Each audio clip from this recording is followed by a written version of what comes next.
Hi, my name is Kassy Zerangue. I'm a physical therapist over in the Therapy Center Grand Coteau location. As someone who has recently gone through the process of being pregnant and giving birth and also being a physical therapist, there are a couple things that I feel like anybody could really benefit from who is going to be getting pregnant soon, or if you've already begun the process and are on the way to having birth and having your little bundle of joy. One of the biggest things that I've seen with people in their first trimester is that they are starting to feel really sick, they are starting to feel sore, they are starting to feel those changes, maybe even having a little back pain already. And one of the things that they do is that they start stopping exercising, which is the worst thing that you could possibly do. You really want to keep up with a good exercise routine, and if you haven't started one yet, even getting into a light exercise routine will really help you. It's recommended to have at least 150 minutes per week of cardiovascular exercise, and it doesn't have to be anything super heavy. You can go for a walk.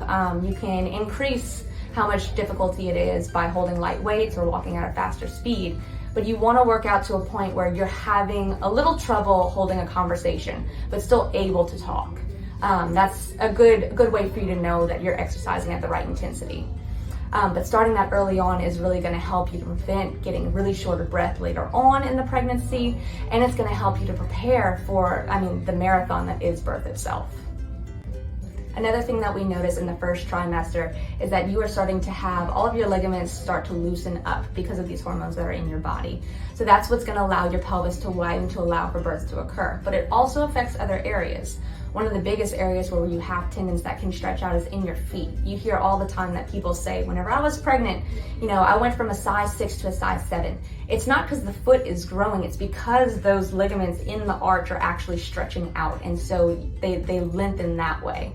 By getting into inserts early on, if you are at an increased tendency to get flat feet, that can help prevent that. And flat feet can end up causing back pain and foot pain and all kind of issues later on. And so if you go in and get an assessment early on, they can tell you if you're likely to have those changes just based on the way that you walk or if you're tight in certain areas. And we can give you stretches and recommend certain inserts to do so.